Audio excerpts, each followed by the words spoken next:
شفاء صدور فاض وعطر كل لسان. فصل نمبر 24 پہ اسباب سرہ پر ایک نظر ہے، یعنی مرگی کے اسباب، وجوہات پر.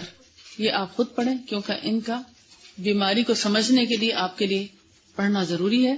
اور اگر اس وقت آپ نے نہ پڑھا تو کل جب آپ پڑھیں گی یا 2-4 دن کے بعد یا مہینے کے بعد آپ کو سمجھ نہیں آئے گا. اس وقت جو آپ نے فریش پڑھا ہے، اب آپ اگر اس کی ڈیٹیل میں پڑھ لیں کہ یہ ہوتا کیوں ہے اور اس کا علاج کیوں کر نبی صلی اللہ علیہ وسلم نے دم اور دعا کا طریقہ بتایا، تو وہ آپ سمجھ جائیں گی کہ اس کی کیا کیا وجوہات ہو سکتی ہیں، جناتی، شیطانی، فزیکل، جو بھی ہیں ان سب کا علاج موجود ہے دنیا میں. فصل نمبر 25 طب نبوی میں ارک النساء کا طریقہ علاج. ارک النساء کس کو کہتے ہیں؟ شیٹیکا.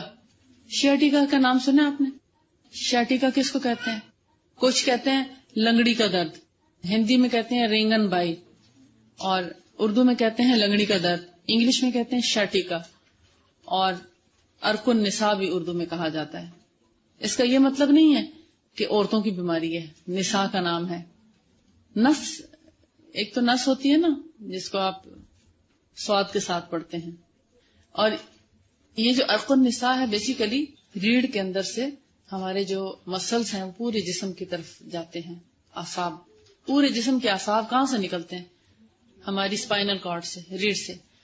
اور جو ہمارے سر، چہرے اور گردن، ان تک جو اعصاب آ رہے ہیں وہ سروائیکل سے آ رہے ہیں. سروائیکل میں یہ گردن کے پیچھے جو موڑے ہیں ان سے اعصاب نکلتے ہیں، اور پھر آگے ہمارے پورے چہرے اور سر کی طرف. ہم جو آنکھوں سے دیکھ سکتے ہیں، پلکیں جھپکتے ہیں اور کانوں سے سنتے ہیں، منہ سے بولتے ہیں، کھانا چباتے ہیں، نگلتے ہیں، اور جتنے ہمارے اعصاب کام کرتے ہیں بیسیکلی اس حرام مغز کے اس حصے سے نکلتے ہیں، سروائیکل سے. پھر اس سے نچلے جو اعصاب ہیں وہ ہمارے دل، پھیپھڑے، جگر اور پسلیوں اور ان سب اعضاء تک جاتے ہیں.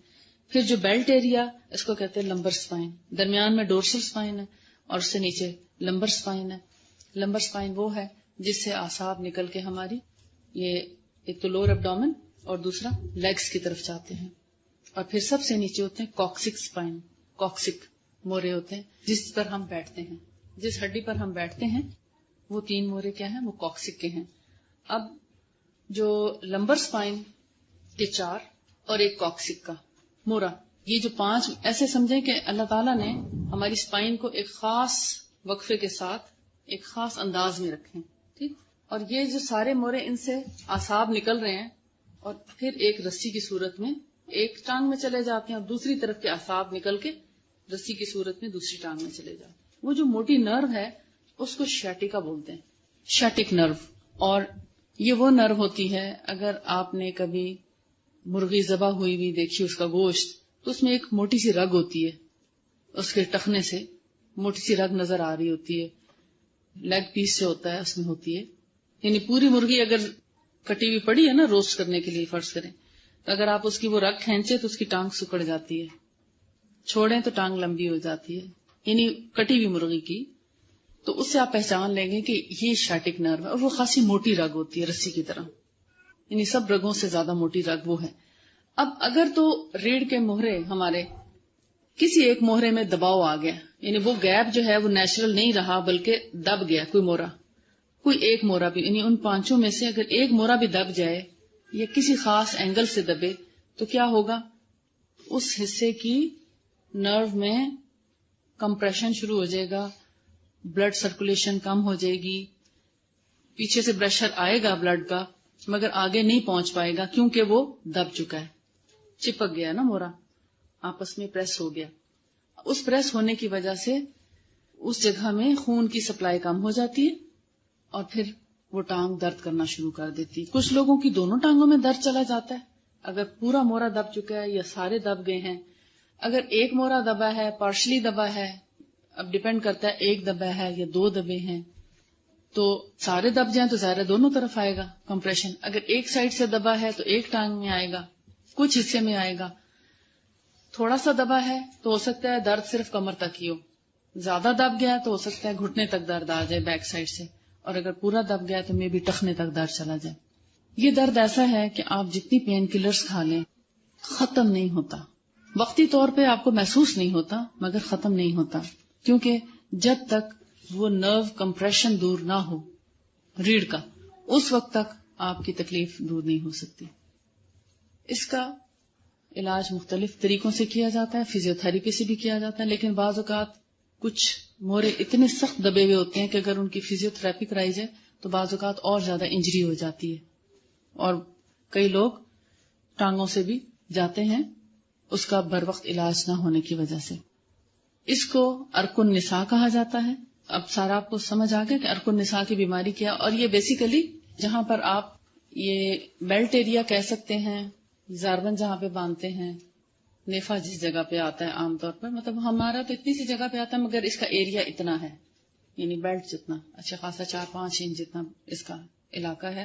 اس علاقے سے درد شروع ہوتا ہے، کبھی وہیں رہتا ہے، کبھی ہپ جوائنٹ سے. ہپ جوائنٹ کیا ہے؟ یہ جو کولے کے درمیان کے حصے سے گوشت کا جو درمیان کا حصہ یعنی ہپس ہوتے ہیں نا، ان کے سینٹر سے گزرتی ہوئی ٹانگ کی پچھلی طرف سے نیچے کی طرف رکھ جاتی ہے. یہ ہے عرق النساء. اگر اس میں تکلیف ہو جائے تو رسول اللہ کا طریقہ کیا ہے؟ سنن ابن ماجہ میں محمد بن سیرین نے انس بن مالک سے حدیث بیان کی کہ میں نے رسول اللہ صلی اللہ علیہ وآلہ وسلم کو فرماتے سنا کہ عرق النساء کا علاج یہ ہے کہ جنگلی بکرے کی ران کو مہرا کیا جائے، یعنی خوب گلایا جائے، پھر اس کی یخنی 3 حصوں میں کر دی جائے، اور اس کے بعد 3 دن تک یخنی کا استعمال خالی پیٹ کیا جائے. نہار منہ کہتے ہیں کچھ کھائے پیے بغیر، اور پھر کہتے ہیں روزانہ نہار منہ ہی ہونا چاہیے. جنگلی بکرا کون سا ہوتا ہے؟ جو آزاد پھرتا ہے، یعنی سیر کرنے کے لیے دور دور تک جاتا ہے، گھر میں نہیں کھڑا رہتا. ایسا بکرا جو خوب واک کرتا ہے، چلتا پھرتا ہے، چاہے پہاڑوں پہ چڑھے یا میدانوں میں چلے، دور دور تک چل کے پھر واپس آئے. تو ایسے بکروں کی ٹانگیں بڑی مضبوط ہوتی ہیں، اعصاب بڑے مضبوط ہوتے ہیں. اب یہاں پہ مسئلہ ہی اعصاب کا آ گیا ہے شاٹکا میں یا عرق النساء میں، تو بہتر ہے کہ اسی حصے کو مریض کی خوراک بنا دیا جائے. تو پھر ران کو خوب اچھی طرح گلا کر اس کے 3 حصے کیے جائیں، یا 3 حصے کر کے 3 دن یخنی الگ سے بنائی جائے. سب سے اچھا طریقہ یہ ہوتا ہے یخنی بنانے کا ایسے وقت میں کہ پانی زیادہ مقدار میں ڈال کے رات کو اس کو چڑھا دیا جائے، یا صبح کو چڑھایا جائے اور شام تک پکایا جائے. لیکن اگر رات کو رکھیں گے صبح تک یخنی تیار ہوگی تو صبح خالی پیٹ تازہ یخنی جو ہے گرم مریض کو پلائیں. اس میں صرف نمک ڈال کے بھی پکایا جا سکتا ہے، اور نمک کے ساتھ بعض اوقات تھوڑی سی ہلدی کا اضافہ بھی کیا جا سکتا ہے، کیونکہ ہلدی بھی دردوں کا بہت اچھا علاج ہے اگر اس کو یخنی میں یا گرم دودھ میں ڈال کر پیا جائے. بہت اچھی نیچرل اینٹی سیپٹک میڈیسن بھی ہے ہلدی. زخموں کے اندر جہاں مہندی آپ نے پڑھی نبی صلی اللہ علیہ وسلم کے طریقے میں، تو لوگوں نے اس کے اوپر تحقیق کر کے دیکھا کہ اللہ تعالیٰ نے ہلدی جو پیدا کی ہے اس کے اندر بھی زخموں کو بھرنے کی بہترین صلاحیت ہے، چاہے وہ زخم کسی چوٹ لگنے کی وجہ سے ہوا ہو یا کسی اور وجہ سے ہو. تو زخموں کے اوپر بھی ہلدی لگائی جا سکتی ہے، اور اس کو دودھ میں ڈال کر پیا بھی جا سکتا ہے کسی بھی درد میں، چاہے وہ آرتھرائٹس، آسٹیوپروسس یا سردی کا اثر کی وجہ سے، یا زچہ کی دردیں، یا کیسی بھی درد ہو. ان سب دردوں میں ہلدی بہترین علاج ہے دردوں کا. وقتی طور پر فاقہ ضرور دیتی ہے، ضروری نہیں کہ آپ کی آرتھرائٹس کو ٹھیک کر سکے.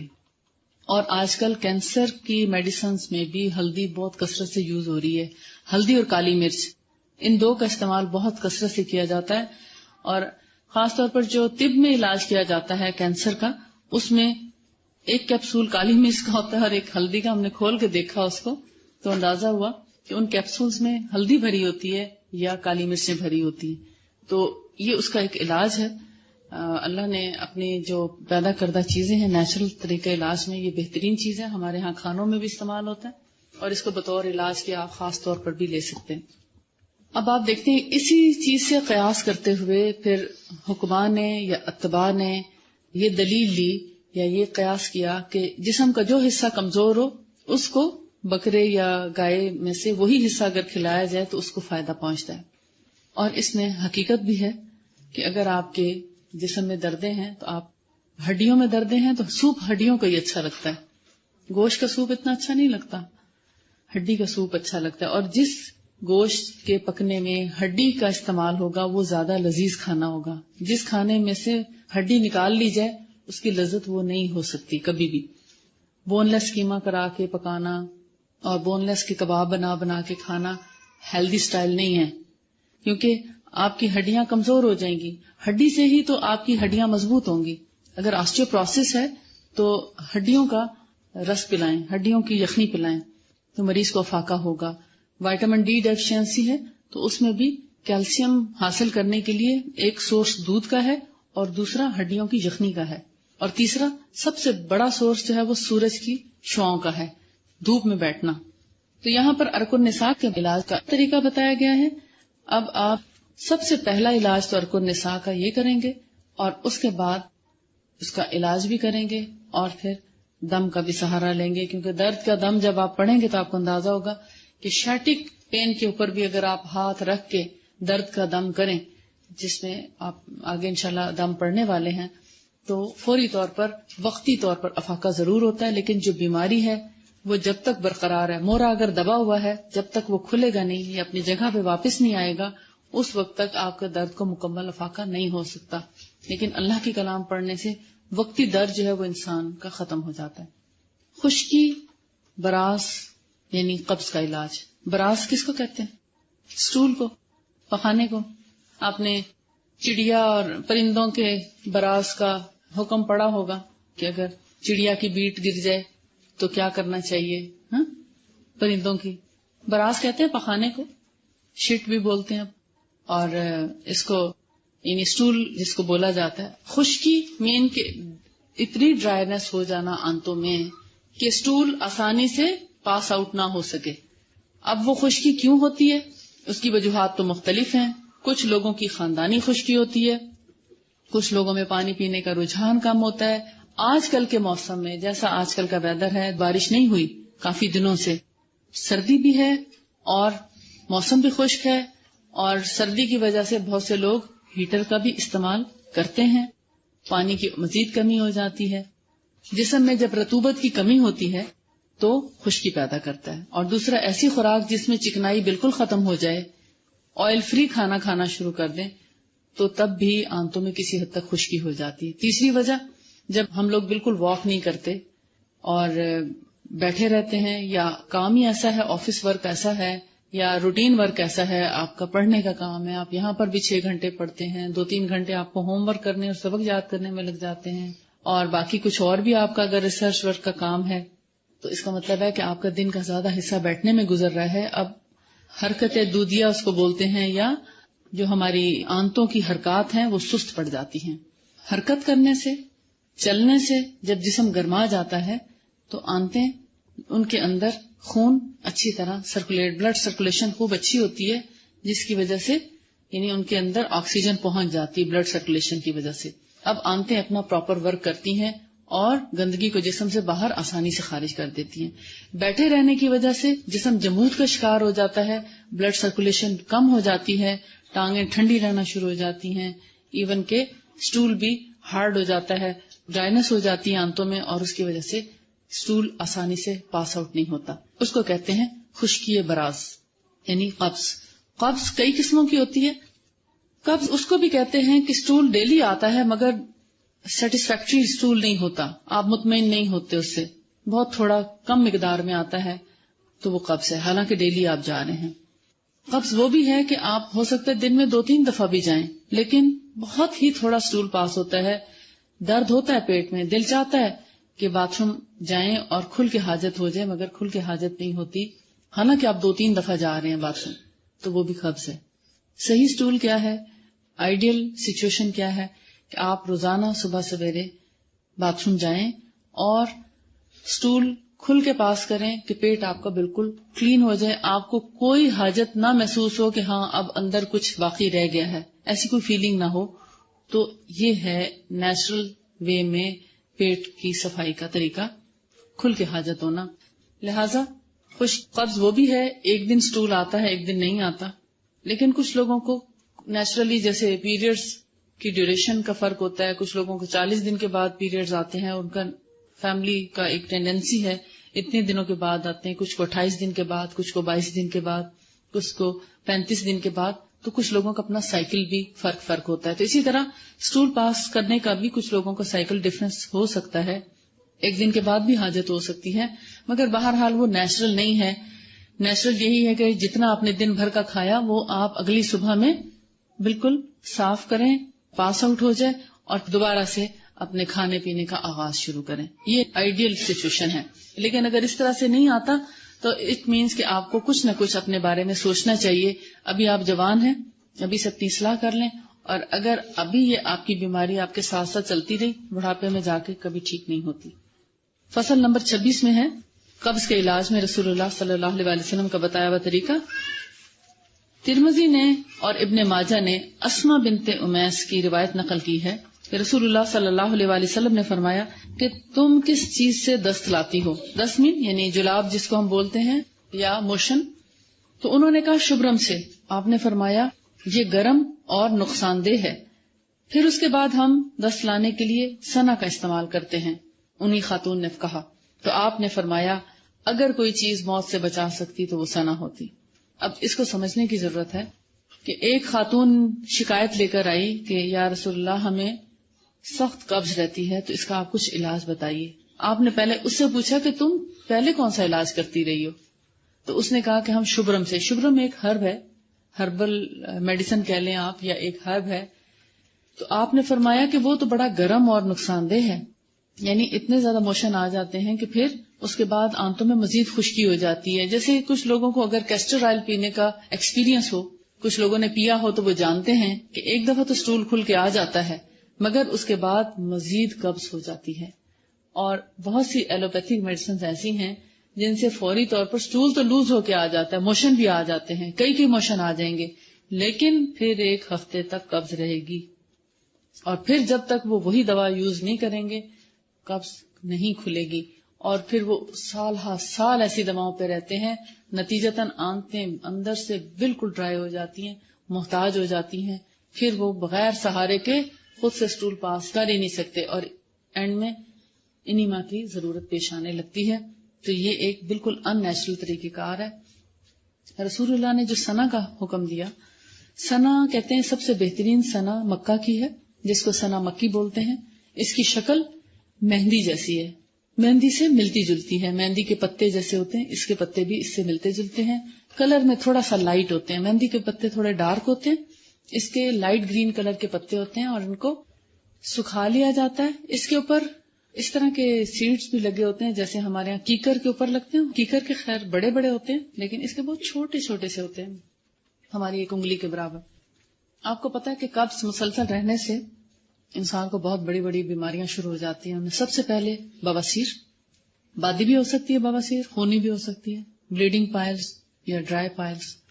اس کے بعد فشر ہونے لگتا ہے، ایک کٹ آ جاتا ہے ریکٹم میں، یعنی اسٹول اتنا ہارڈ ہوتا ہے، اتنا خشک ہوتا ہے کہ پاس کرتے ہوئے اندر کی اسکن پھٹ جاتی ہے، اندر کی میمبرینز جو ہیں. اور جب وہ اس میں کٹ آ جاتا ہے تو نیکسٹ ڈے اسٹول پاس کرنا ایک عذاب سے کم نہیں ہوتا، انتہائی شدید تکلیف ہوتی ہے. پھر اس سے تھوڑا تھوڑا بلڈ بھی آنے لگتا ہے اور وہ زخم ہیل کرنا انتہائی مشکل ہے. اور مسلسل فشر رہنے سے پھر اگر تو اس کا بروقت علاج ہو جائے تو بہت اچھا ہے، اگر وہ علاج نہ ہو پائے تو پھر آہستہ آہستہ بہت بڑی بڑی بیماریوں کی طرف انسان چلا جاتا ہے، یعنی ایون کہ ریکٹم کا کینسر تک بھی ہو جاتا ہے. اور اس کے علاوہ فسچولا ہو سکتا ہے. فسچولا ہوتا ہے وہیں سے ایک اندر کی جانب جا کے ایک پھوڑا بن جاتا ہے، ریکٹم سے تھوڑا دور کسی بھی سائڈ پہ بن سکتا ہے. ایک پس کی پاکٹ بن جاتی ہے، انٹرنل، باہر نہیں بنتی، اندر کی طرح گوشت میں بنتی ہے. اور پھر وہ اس سے پس جب بھر جاتی ہے تو انتہائی شدید تکلیف دہ سچویشن ہوتی ہے. اور جب وہ پس ریلیز ہو جاتی ہے، بہہ جاتی ہے تو تھوڑا سا سکون آ جاتا ہے مریض کو. بہت سے امراض جو ہیں اس کی ابتدا قبض سے ہوتی ہے، اس لیے قبض کو ام الامراض کہا گیا ہے. قبض کی وجہ سے سر میں درد ہو سکتا ہے، نوزیا ہو سکتا ہے، بھوک ماری جاتی ہے. پھر بھوک اگر کم ہو جائے، ختم ہو جائے تو خون کی، کیلشیم کی، ہر چیز کی ڈیفیشنسی ہونے لگتی ہے. تو پھر ان ساری چیزوں کی وجہ کیا ہے؟ بیسیکلی قبض ہے. تو قبض کا ٹریٹمنٹ پراپر طریقے سے ہونا چاہیے. قبض کے بارے میں کبھی غافل نہیں ہونا چاہیے، اس کو معمولی نہیں سمجھنا چاہیے. اس کے لیے بہت آپ توجہ کے ساتھ اپنا خیال کریں. جن لوگوں کو بھی اگر قبض کا پرابلم ہے اور وہ سب محسوس کر رہے ہوں گے کہ اس وقت جو موسم ہے اس کی وجہ سے قبض میں اضافہ ہو رہا ہے، یعنی عام روٹین سے بھی زیادہ آج کل قبض ہو رہی ہے، اور اس کی وجہ ہوا میں خشکی کا تناسب زیادہ ہے، تو پھر ایسے وقت میں پانی کی مقدار تھوڑی سی زیادہ کرنی چاہیے، پانی پینا چاہیے. دیکھیں ہمارے جو لنگس انہیل کرتے ہیں نا جو ہوا، تو ہوا میں بھی آبی بخارات ہوتے ہیں. تو جب بہت عرصے تک بارش نہیں ہوتی، خشکی ہو جاتی ہے، تو وہ آبی بخارات جو ہمارے پھیپھڑے لیتے ہیں ہوا سے، اس میں کمی آ جاتی ہے. پھر ہماری اسکن جو اس ہوا میں رہتی ہے، آپ دیکھتے ہیں آج کل خشکی زیادہ ہوئی بھی فیل ہوتی ہے آج کل خشکی، کہ پچھلے دنوں میں کوئی ضرورت محسوس نہیں ہوتی تھی کہ آپ کچھ ایسی چیز اسکن پہ لگائیں موئسچرائزر کے طور پہ، لیکن اب ضرورت محسوس ہو رہی ہے کیونکہ ہوا میں نمی کم ہو گئی ہے. اور پھر اگر آپ پانی بھی کم پئیں اور ہیٹر میں بھی بیٹھ جائیں تو پھر اور زیادہ خشکی جو ہے وہ بڑھ جائے گی. اور آپ دیکھیں گے جو لوگ ہیٹر میں نہیں بیٹھتے ان کے اندر قبض کا ریشو کم ہوگا، اور جو ہیٹروں میں اور ایسے جگہ پر جہاں آکسیجن کی کمی ہو یا ڈرائینس زیادہ ہو تو وہ لوگ قبض کا شکار جلدی ہو جاتے ہیں. روزانہ باتھ لینا بھی اس سے بچاؤ کا ایک طریقہ ہے، کیونکہ اس سے بلڈ سرکولیشن ہو جاتی ہے. اور اسپیشلی جو لوگ بیٹھنے والے ہیں، اگر وہ عام ایکسرسائز نہ کر سکیں تو کم از کم روزانہ نہائیں ضرور، کیونکہ نہانے سے بھی ایک قسم کی ایکسرسائز ہوتی ہے. ہمارا خون جو ہے پورے جسم میں دورہ کرتا ہے، گردش کرتا ہے، اور اس کے ساتھ ہمیں بہت سے ایسے امراض جو ہیں وہ نہیں ہو پاتے. اب آپ سنا مکی کا طریقہ جاننا چاہتے ہوں گے کہ اس کے استعمال کا طریقہ کیا ہے.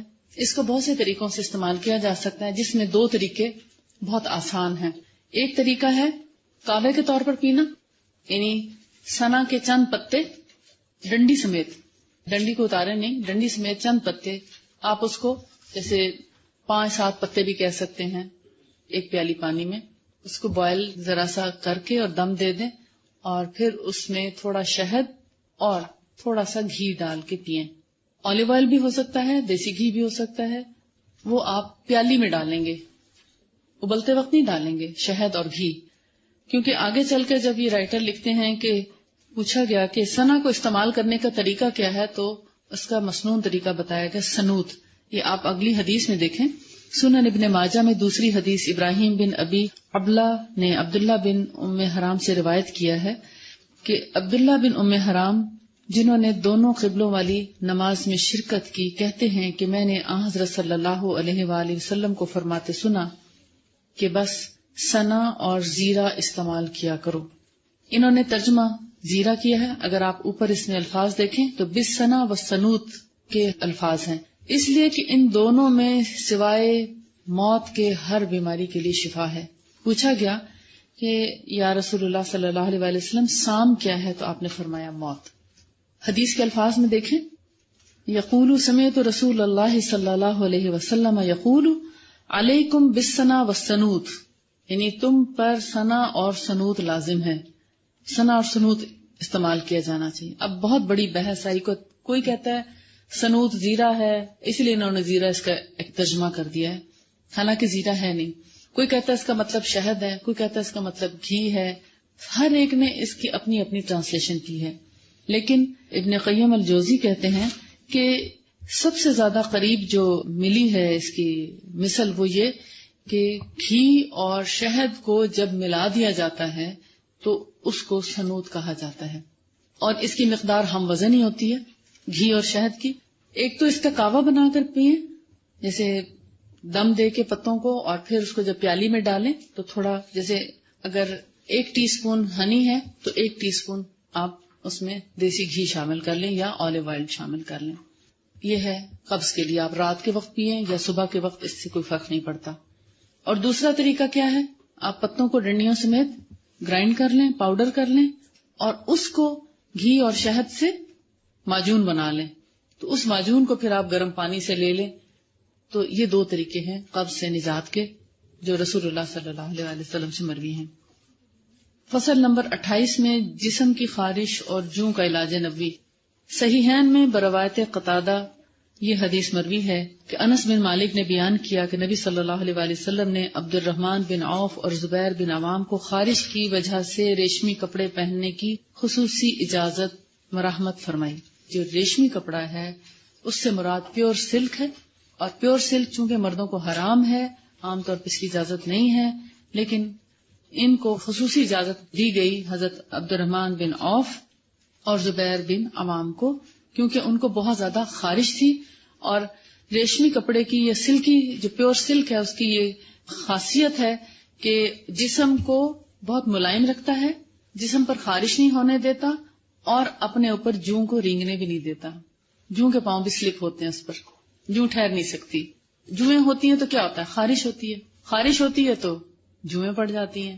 تو خارش اور جوں ساتھ ساتھ چلتی ہیں، کیونکہ خشکی کی وجہ سے خارش ہوتی ہے، اور اگر زیادہ دیر تک خشکی رہے تو اس کی وجہ سے جوئیں پڑ جاتی ہیں.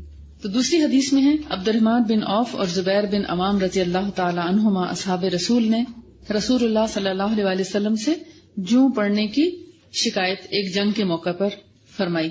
تو آپ نے ان دونوں کو اجازت دے دی کہ ریشمی قمیض استعمال کریں، اور وہ راوی کہتے ہیں کہ ان کو میں نے ان کے جسم پر دیکھا بھی، یعنی انہوں نے پہن رکھا تھا. اب یہاں پر کچھ باتیں انہوں نے فقہی لکھی ہیں کہ ریشمی کپڑے کی کیا وجہ تھی، کیوں آپ کو اجازت ملی، اور طبی بھی فوائد اس کے لکھے ہیں. سلک کے جو عورتوں کے لیے تو حلال ہے مگر مردوں کے لیے حرام ہے، مگر اس کا بستر دونوں کے لیے ہی مناسب نہیں، کیونکہ اب اگر ایک شخص بستر پر لیٹے، مثلا میاں بیوی ہیں، اگر عورت لیٹے گی تو مرد بھی لیٹے گا. چونکہ مرد کے لیے اجازت نہیں تو بہتر ہے کہ پھر بستر ایسا سلکی نہیں ہونا چاہیے جو ناپسندیدہ ہو مردوں کے لیے، تو پھر ایسے بستروں کو بھی اوائڈ کرنا چاہیے. اب ریشم اور ریشم کے بارے میں علمی تحقیق فصل نمبر 28 میں ہے، یہ آپ خود پڑھ کے آئیے. انہوں نے یہاں پر بتایا ہے کہ ریشم جو ہے وہ کتان سے زیادہ گرم اور روئی سے زیادہ ٹھنڈا ہے. کب؟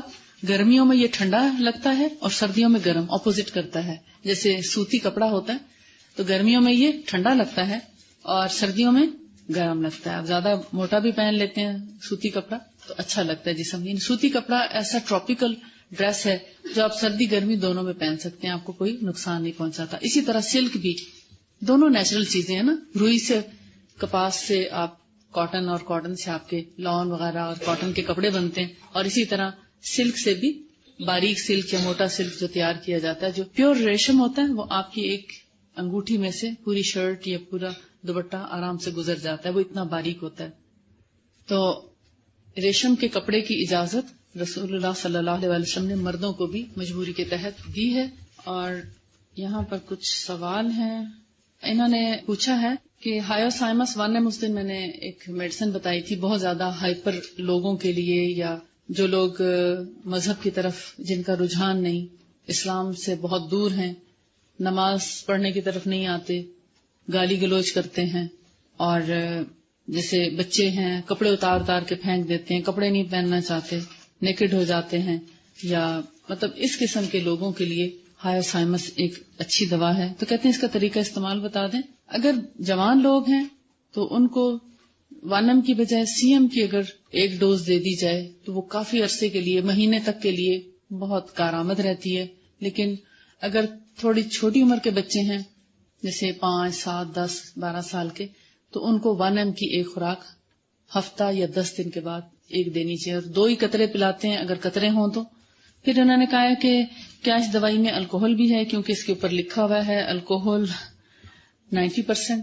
جی ہاں، الکوہل اس وقت ہوتی ہے جب یہ تیار کی جاتی ہے، لیکن تیاری سے پہلے تو الکوہل ہوتی ہے، لیکن جب اس کے اندر کچھ ہرب یا میٹل یا کوئی بھی چیز رکھ کے جب دوائی تیار کی جاتی ہے تو جس طرح سرکہ بننے سے پہلے الکوہل ہی ہوتا ہے، مگر ایک خاص پروسیجر کے بعد وہ سرکے میں تبدیل ہو جاتا ہے، اس کا نشہ ختم ہو جاتا ہے.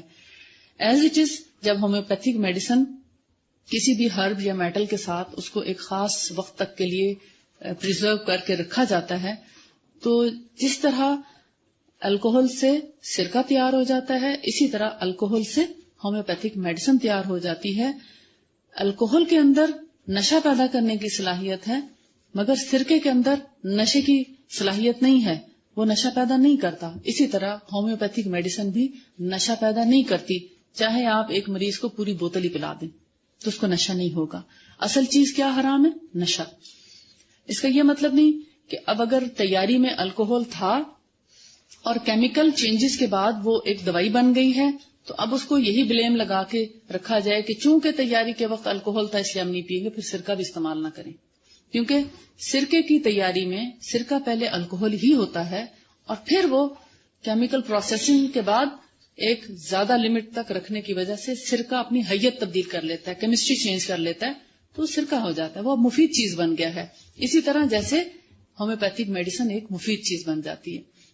اصل چیز نشہ حرام ہے، نہ کہ اب اس کے اندر اگر کیمیکل چینجز آ جائیں اور وہ ایک فائدے مند چیز بن جائے تو ہم پھر اسی پر ہی ڈٹے رہیں کہ چونکہ تیاری کے وقت یہ الکوہل تھا لہٰذا اب ہمیں شک پڑ گیا ہے اور ہم یہ استعمال نہیں کریں گے.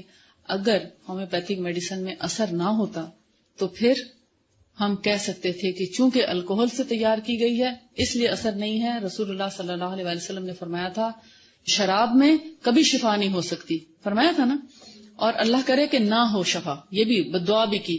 تو اگر ایسی بات ہوتی تو ہر وہ لا علاج مریض جن کا علاج ڈاکٹرز کے پاس نہیں ہوتا وہ ہومیوپیتھی سے کبھی شفا نہ پا سکتے. لا علاج مریضوں کا علاج ہومیوپیتھی ہے، جن کو ہر جگہ سے ناکامی ہوتی ہے اور مایوس ہو جاتے ہیں، مایوس لوگوں کا علاج ہومیوپیتھی کے اندر موجود ہے. اور اگر ایسی کوئی چیز ہوتی تو پھر جب آپ ہومیوپیتھک میڈیسن لیتے تو آپ کو نشہ بھی ہوتا. چونکہ نشہ نہیں ہے اس لیے حلال اور اس کا فتویٰ ہم نے سعودیہ سے لیا. وآخر دعوانا الحمد للہ رب العالمین. سبحانک اللہم و بحمدک نشہد ان لا الہ الا انت نستغفرک و نتوب الیک. السلام علیکم و رحمۃ اللہ وبرکاتہ. هذا النور شفاء صدور فاض وعطر كل لسان